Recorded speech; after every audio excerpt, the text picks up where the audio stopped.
नहीं। Hello hello student, अपना पहला चैप्टर 12th क्लास का जिसका नाम है इलेक्ट्रोस्टैटिक्स। भाई इस चैप्टर में हम बात करेंगे चार्ज एट रेस्ट के बारे में। देखो इलेक्ट्रो का मतलब हम चार्ज से लेते हैं यानी इलेक्ट्रॉन। स्टैटिक्स का मतलब उसकी पोजीशन और वो भी क्या हो, रेस्ट हो। जैसे हमने 11वीं क्लास में पढ़ा था स्टैटिक्स। स्टैटिक्स का मतलब होता था किसी ऑब्जेक्ट की पोजीशन टाइम के रिस्पेक्ट से चेंज ना हो, वो अपनी पोजीशन ना बदले, उसको हम बोलते थे स्टैटिक्स। तो अपने को ये चैप्टर है इलेक्ट्रोस्टैटिक्स, इसमें हम चार्ज की बात करेंगे और वो किसमें मिलेगा, रेस्ट पे। अच्छा, अब देखो हम इसकी यदि डेफिनेशन दें तो डेफिनेशन के अकॉर्डिंग हम बोलेंगे इसमें it is a branch of physics, it is a branch of physics which deal study of the charge at rest state or electric field, electric potential energy। मतलब जो इलेक्ट्रोस्टैटिक्स है वो एक फिजिक्स की ब्रांच है और इस ब्रांच में हम बात करते हैं चार्ज एट रेस्ट के बारे में, उसी चार्ज की फील्ड के बारे में, उसी चार्ज के पोटेंशियल के बारे में और उसकी पोटेंशियल एनर्जी को कैलकुलेट करते हैं। अब बात आती है कि हम चार्ज की बात कर रहे हैं, ये चार्ज होता है क्या, चार्ज को कैसे डिफाइन करें, चार्ज क्या है, चार्ज हम किसे कहेंगे।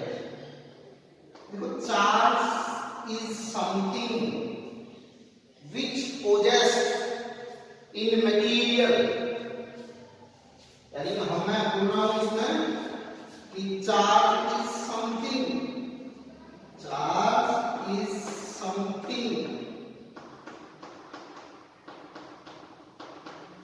विच पोजेस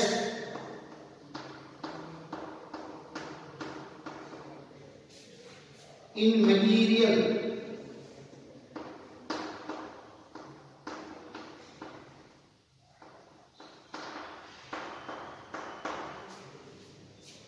or surface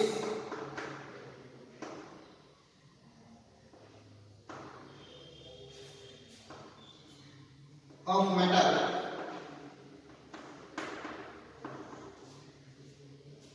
देखो चार्ज समथिंग है, कुछ है जो किसी सरफेस पर डेवलप होता बढ़ता है, तो वो सरफेस कैसा होना चाहिए, मान लो मेटल। अब जरूरी नहीं हमारे पास सरफेस कैसा हो, मेटल, नॉन मेटल भी, तो हमने यहाँ पे साथ में लिख दिया एक मटीरियल। वो मटीरियल कंडक्टर, नॉन कंडक्टर या सेमी कंडक्टर में से कोई भी हो सकता है।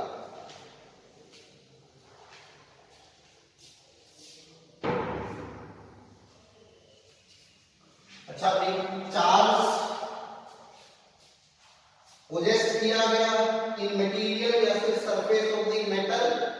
अब कैसे डेवलप किया, कैसे पोजेस किया, उसका रीजन लिखा, due to transfer of electron। Because charge is something which possessed in material या फिर surface of the metal due to transfer of electron।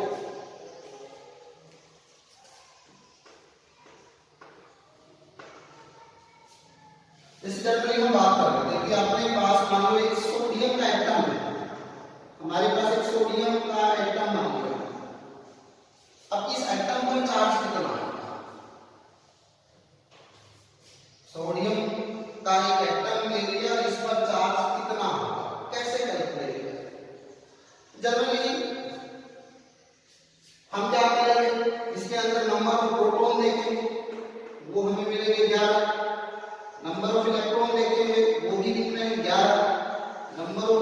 देखेंगे तो वो है 12। अब न्यूट्रॉन इलेक्ट्रिकल न्यूट्रल होता है तो इसका चार्ज से कोई लेना देना है नहीं। अब बात करते हैं प्रोटॉन। प्रोटॉन, एक प्रोटॉन पे चार्ज कितना होता है? 1.6 × 10⁻19 कूलम। इलेक्ट्रॉन पर चार्ज कितना होता है? 1.6 × 10⁻19 कूलम, लेकिन माइनस का। तो इसका मतलब सीधा सीधा ये है कि भाई जितना चार्ज पॉजिटिव है 11 प्रोटॉन के कारण, उतना ही चार्ज नेगेटिव है 11 इलेक्ट्रॉन के कारण। इसका मतलब सीधा सा सीधा ये है कि 11 इलेक्ट्रॉन 11 प्रोटॉन को कैंसिल कर दें। यानी सोडियम पर या सोडियम के एटम पर चार्ज कितना है? 0। कोई भी एटम है वो अपनी ग्राउंड स्टेट पर चार्ज कितना रखेगा? 0। अच्छा, इसके बाद देखते हैं, जैसे मान लेते अब इस सोडियम ने एक इलेक्ट्रॉन डोनेट कर, दान कर, ये डोनेट कर रहे हैं इलेक्ट्रॉन, तो प्रोटॉन अब कितने? 11, इलेक्ट्रॉन कितने? 10। ज्यादा प्रोटॉन, कितना ज्यादा? 1 ज्यादा। भाई इलेक्ट्रॉन के कंपैरिजन में प्रोटॉन कितना ज्यादा? 1। तो इसलिए इस सोडियम पर कैसा चार्ज आ गया? 1। और किसके कारण है? प्रोटॉन के कारण। कुछ भाई हमने ट्रांसफर किया इलेक्ट्रॉन, देन चार्ज आया ना। सिमिलरली एक एग्जांपल, जैसे क्लोरीन है, क्लोरीन के पास 17 प्रोटॉन 17 इलेक्ट्रॉन। सिंपल सा वही फंडा कि प्रोटॉन पॉजिटिव चार्ज होता है, इलेक्ट्रॉन नेगेटिव चार्ज पार्टिकल होता है। पॉजिटिव नेगेटिव एक दूसरे को कैंसिल कर देंगे, नेट चार्ज कितना? 0। मान लो ये क्लोरीन किसी से 1 इलेक्ट्रॉन उधार ले ले, तो अब प्रोटॉन कितने? 17। इलेक्ट्रॉन कितने? 18। कौन ज्यादा? इलेक्ट्रॉन कितना ज्यादा? 1 ज्यादा। यानी क्लोरीन पर चार्ज किसके कारण आया? 1 इलेक्ट्रॉन के कारण। और वो इलेक्ट्रॉन कैसा है? Negative charge. तो ये बात अब क्लियर हो गई ना कि charge is something which possessed in material और सरफेस ऑफ द मेटल। अब ये बात जब मैं आपको आगे बता दूंगा कि ये सरफेस ऑफ द मेटल क्यों बोल रहा हूं, जब हम इलेक्ट्रिक फील्ड पढ़ेंगे तो आपको समझ में आ जाएगा सरफेस की बात क्यों की है। तो ये surface of the metal due to transfer of electron, सिर्फ और सिर्फ इलेक्ट्रॉन। देखो यहां पे भी हमने इलेक्ट्रॉन लॉस किया, यहां पे गेन किया। कहीं भी प्रोटॉन के कारण चार्ज नहीं आ रहा, प्रोटॉन का ट्रांसफर नहीं हो रहा। चार्ज डेवलप होता है किसी भी मटेरियल पर due to transfer of electron. को गेन भी कर सकता है इलेक्ट्रॉन या लॉस भी कर सकता है।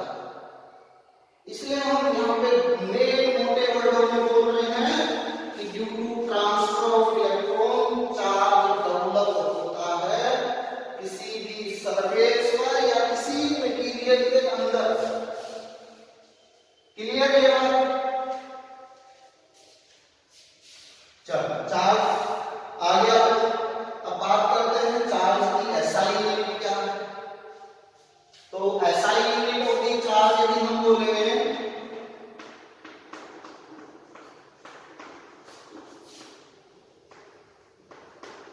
तो हम बोलेंगे कूलॉम। ये ध्यान रखना, चार्ज की डिस्कवरी ड्यूफे ने की थी, ना कि कूलॉम ने। जबकि एसआई यूनिट क्या है? कूलॉम। सीरियस यूनिट होती है इसकी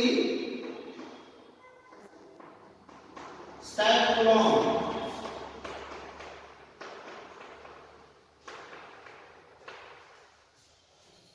यदि दोनों का रिलेशन की बात करें तो 8 coulomb 3 into 10 raised to power 9 step coulomb के बराबर होता है।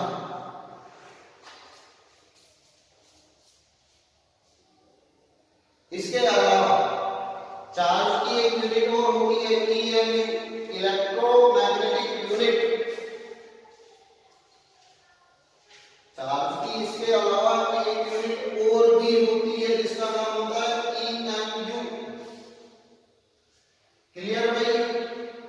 एक बार मैं फिर दोबारा रिपीट करता हूं स्टार्टिंग से।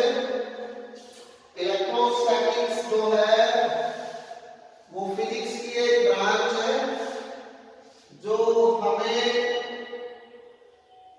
स्टडी कराती है किसी चार्ज की रेस्ट स्टेट के बारे में, उसकी इलेक्ट्रिक फील्ड के बारे में, उसके इलेक्ट्रिक पोटेंशियल के बारे में, उसकी पोटेंशियल एनर्जी के बारे में।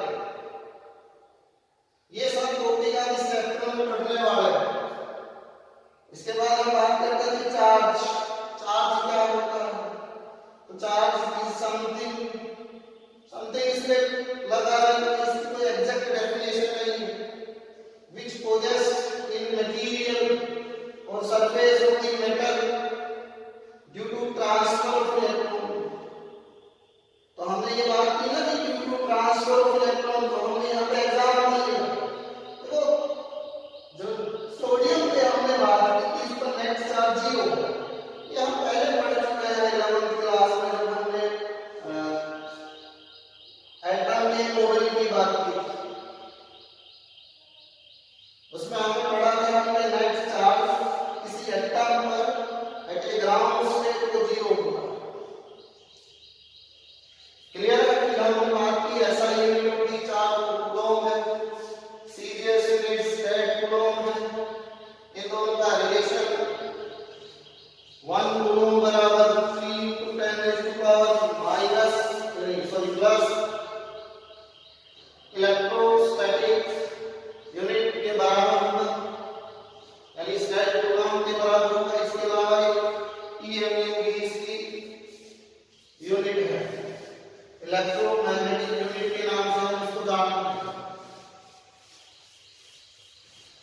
देखो भाई, अब इसके बाद आता है, यदि हम इसके आगे की भी हम बात करें तो चार्ज एक स्केलर क्वांटिटी है।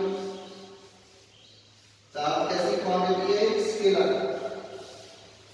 चार्ज दो प्रकार के होते हैं, पॉजिटिव नेगेटिव। क्योंकि चार्ज की जब डिस्कवरी की थी न्यूटन ने, तो चार्ज को दो टाइप में उसने डिवाइड किया था, पॉजिटिव चार्ज और नेगेटिव चार्ज। और ये सब हम जानते हैं कि भाई पॉजिटिव चार्ज आपस में रिपेलिंग करते हैं, नेगेटिव चार्ज हमेशा रिपेलिंग करते हैं। तो मतलब like charge always repel to each other, और अनलाइक चार्ज जैसे एक पॉजिटिव ले लिया दूसरा नेगेटिव ले लिया, ये एक दूसरे को अट्रैक्ट करते हैं। क्लियर है? Same charge always repel to each other and opposite charge यानी अनलाइक चार्ज हमेशा अट्रैक्ट करेंगे। इसके बाद आता है चार्ज की बेसिकली 3 प्रॉपर्टी होती है।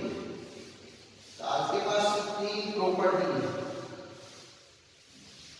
इसमें हम सबसे पहली प्रॉपर्टी की बात करें तो उसको बोलेंगे conservation of the charge. Conservation of the charge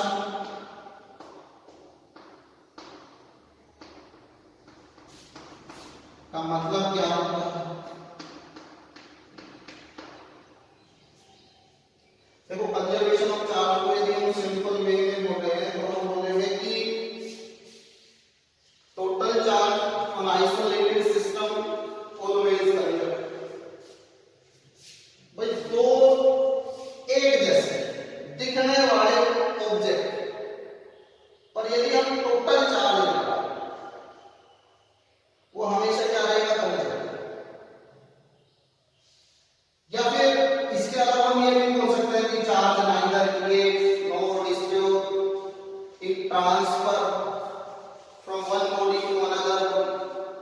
वो भी हम कंजर्वेशन ऑफ चार्ज की डेफिनेशन बोल सकते हैं।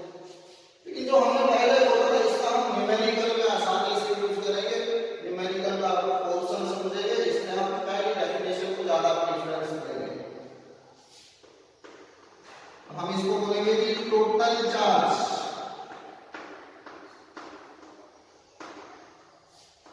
ऑन आइसोलेटेड, आइसोलेटेड मतलब एक जैसी दिखने वाली वस्तुएं,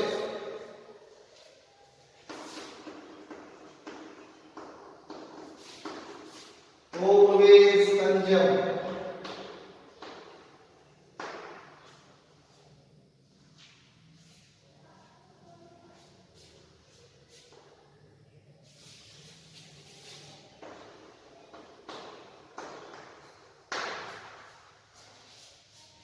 जैसे मान लो हमने दो बोल ली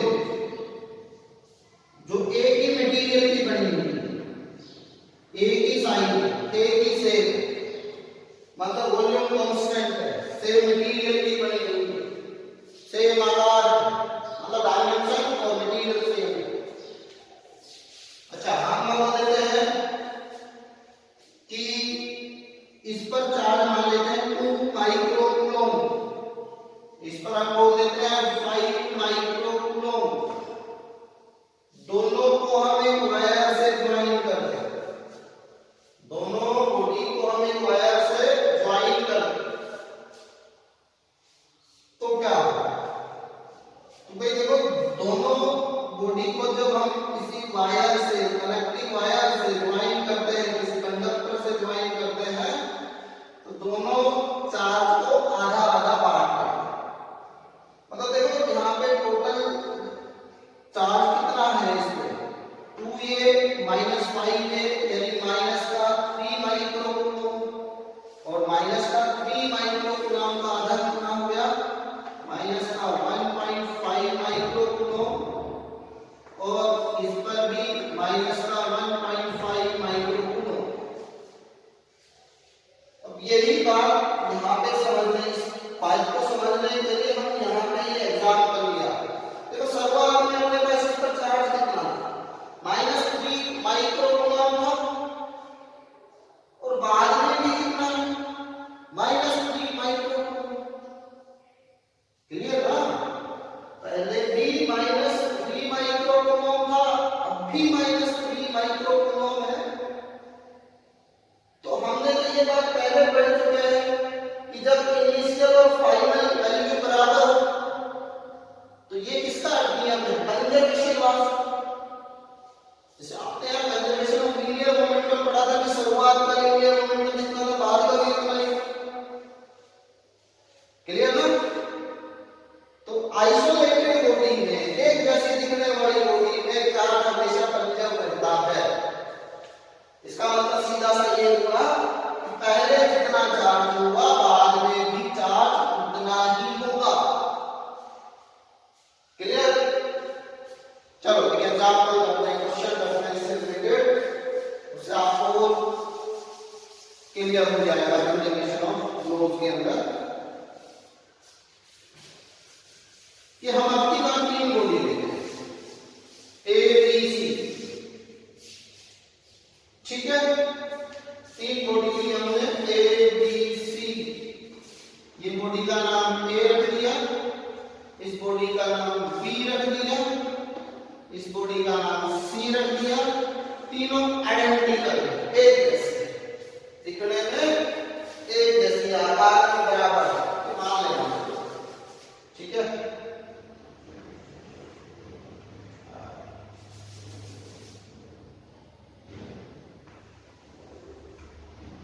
सी, ये अपने पास बी। अच्छा देखो, हम मान लेते हैं कि जी ए बॉडी पे चार्ज है 2 माइक्रोकूलम, इस पे है 5 माइक्रोकूलम, और इस पे कोई चार्ज, इस पर चार्ज करना नहीं, प्रैक्टिकली सीधा सा मतलब ये हुआ कि प्रोटॉन और इसके बाद इलेक्ट्रॉन, ठीक है? तो इस पे जब कोई भी चार्ज है ना, तो एक्सेस नंबर ऑफ प्रोटॉन, इस पे भी positive charge, excess number of proton. अच्छा, क्वेश्चन क्या है?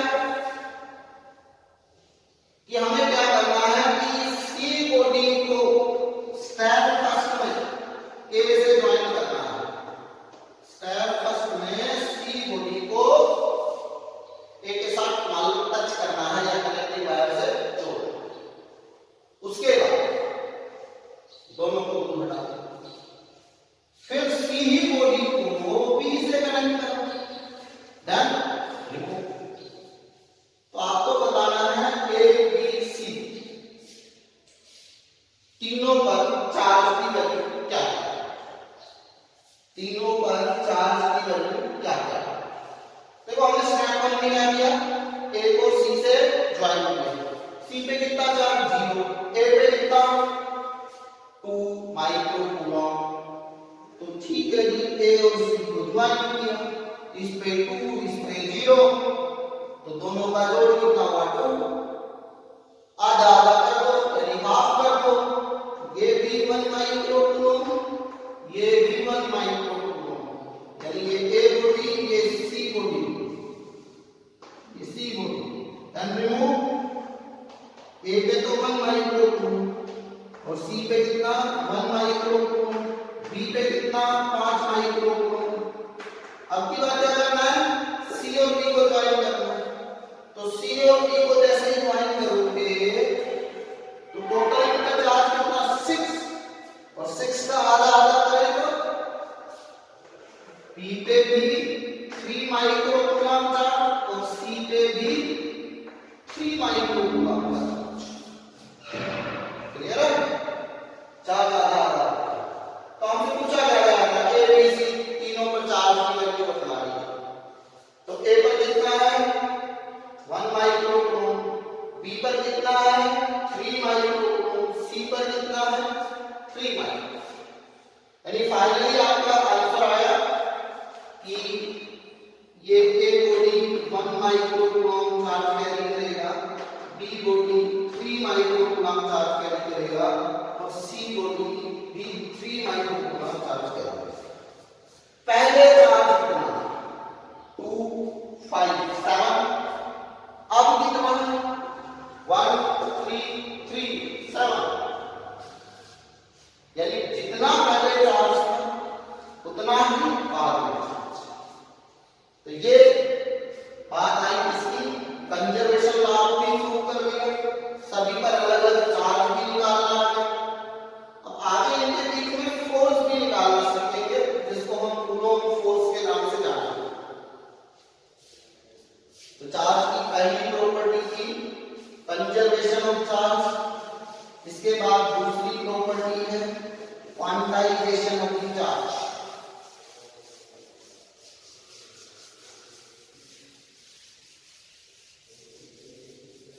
Quantization of the charge, property number 2।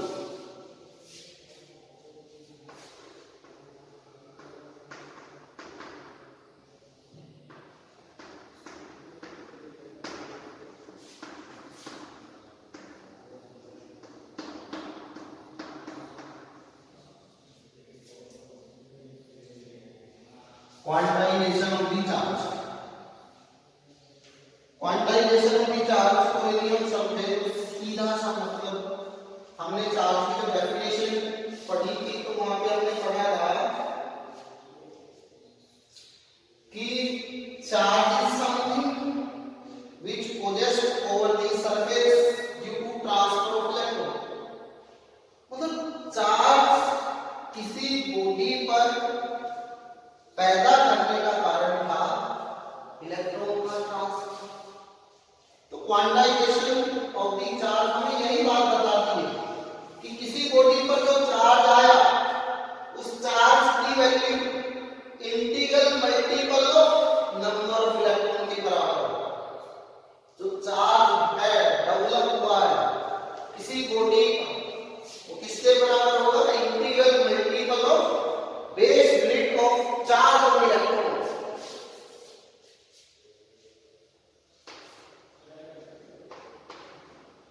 The charge on body या फिर object is integral multiple of base unit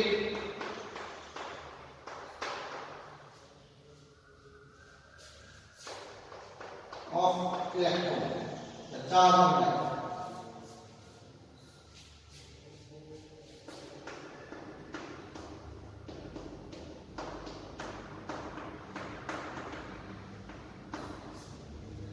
The charge on body या object is integral multiple base unit of charge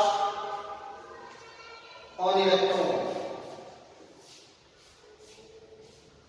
मतलब सीधा सा कहने का मतलब मेरा ये है कि जो किसी बॉडी पर हम मान लो चार्ज निकाला वो कितना होगा n टाइम्स यानी integral multiple of charge of electron. Clear है? जैसे मान लो चार्ज ऑफ इलेक्ट्रॉन के साथ हम लगा रहे हैं प्लस माइनस। अब ये प्लस माइनस का मतलब सीधा सा ये है कि मान लो इलेक्ट्रॉन लॉस किए, मान लो इलेक्ट्रॉन लॉस किया तो एक्सेस नंबर ऑफ प्रोटॉन के कारण चार्ज एंड पॉजिटिव, और मान लो इलेक्ट्रॉन गेन किए तो एक्सेस ऑफ इलेक्ट्रॉन के कारण चार्ज यानी नेगेटिव साइन के साथ। तो जो चार्ज रहेगा वो क्या होगा प्लस माइनस एनी। एनी क्या है? ये इंटीजर मल्टीपल है, ये एक नंबर है 1 2 3 4 5। क्लियर? Q बराबर एनी। अब इससे बहुत सिंपल से न्यूमेरिकल आपको मिल सकता है। जैसे आपसे पूछ ले कि भाई मेरे पास 1 कूलम चार्ज है, हमारे पास कितना चार्ज है 1 कूलम, हमारे पास चार्ज कितना है 1 कूलम। 1 कूलम चार्ज पर नंबर ऑफ इलेक्ट्रॉन की वैल्यू कितनी होगी? 1 कूलम चार्ज में नंबर ऑफ इलेक्ट्रॉन कितने होंगे? कोई दिक्कत नहीं है। क्वेश्चन पूछ लिया गया calculate the number of electron in 1 coulomb charge. Calculate the number of electron in 1 coulomb charge।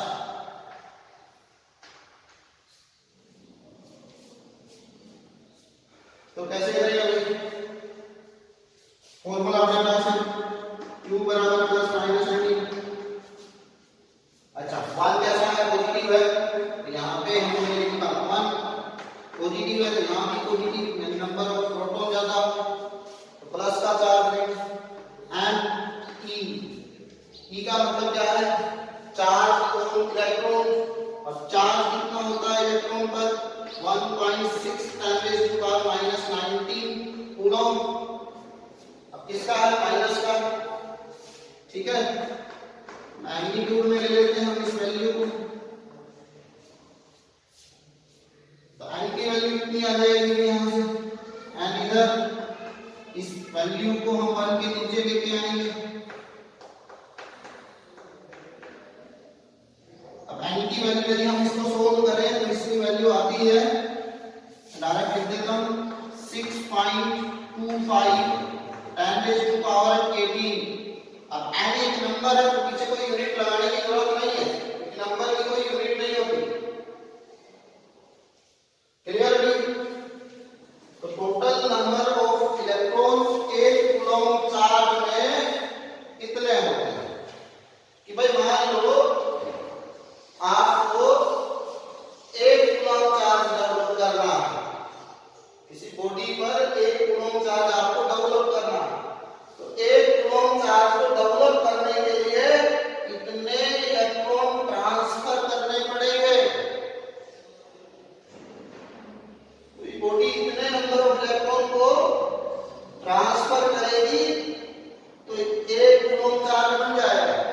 अच्छा एक बात तो मेरे को ये इलेक्ट्रॉन गेन किए होंगे लॉस, तो इलेक्ट्रॉन तो लॉस किए होंगे, इसलिए देखो मैंने यहाँ पे नेगेटिव चार्ज इसलिए नहीं है कि नेगेटिव चार्ज यहाँ पे इंडिकेट करता कि इलेक्ट्रॉन का लॉस हो रहा है, इसलिए मैग्नीट्यूड में लिखी नंबर पॉजिटिव आना है, क्योंकि यहाँ प्लस माइनस आएगा, कोई दिक्कत नहीं है, उससे फर्क ज्यादा पड़ेगा नहीं। क्लियर है? अब देखो दूसरा क्वेश्चन कैसे आ सकता है, ये तो बहुत सिंपल सिंपल सा है। मैं आपसे पूछ लूं कि भाई मेरे पास 1000 प्रोटॉन चार्ज है तो कितने इलेक्ट्रॉन ट्रांसफर करने पड़ेंगे? तो एक का पता है 1000 का कितना होगा? 1000। हम ये कहते हैं कि इतने प्रोटॉन चार्ज में इलेक्ट्रॉन कितने ट्रांसफर करने पड़ेंगे? तो एक का मुझे पता है 6.25 10 में तो 18 1000 का चाहिए तो 50 से मल्टीप्लाई कर दो आ जाएगा 6.25 10 तो 21 कितना इलेक्ट्रॉन ट्रांसफर कर दो। जरूरी नहीं है जैसे बोल रहे कि ये माइक्रोकूलम चार्ज डेवलप करना है मुझे एक बॉडी का तो मुझे कितने इलेक्ट्रॉन ट्रांसफर करने पड़ेंगे? 1 माइक्रोकूलम।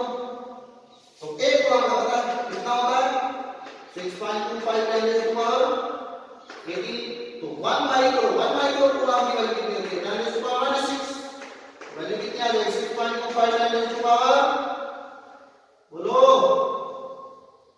कितनी आई 12। ये अपने पास 1 माइक्रोकूलम चार्ज को डेवलप करने के लिए कितना इलेक्ट्रॉन आपको ट्रांसफर करना है। अब जरूरी थोड़ी ना है कि भाई मान लो माइनस का होगा बोल रहे हैं कि माइनस का तो अब की बार इतने इलेक्ट्रॉन लेना पड़ेगा उसमें के लिए भाई सिर्फ दान करेगा तो पॉजिटिव चार्ज ग्रहण करेगा किसी से लेगा ये नेगेटिव चार्ज। क्लियर है भाई? इस टाइप के क्वेश्चन हो जाएंगे। इसके बाद इसी के अंदर और टाइप आती है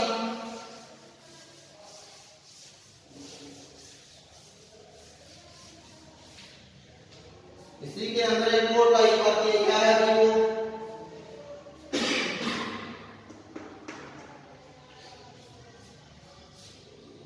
जैसे मान लो आपसे ये कह रहे कि मेरे पास 100 ग्राम वाटर है कितना है 100 ग्राम वाटर। अब 100 ग्राम वाटर में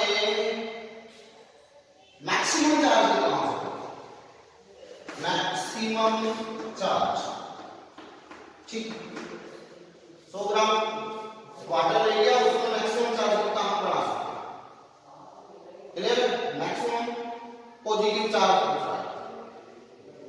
तो जितने भी इसके पास इलेक्ट्रॉन है सारे डाल दो वाटर 100 ग्राम वाटर में जितने भी इलेक्ट्रॉन है सारे डाल दो तो मैक्सिमम पॉजिटिव चार्ज आ जाएगा। ठीक है तो भाई हमें तो ये पता होना चाहिए 100 ग्राम में कितने इलेक्ट्रॉन होंगे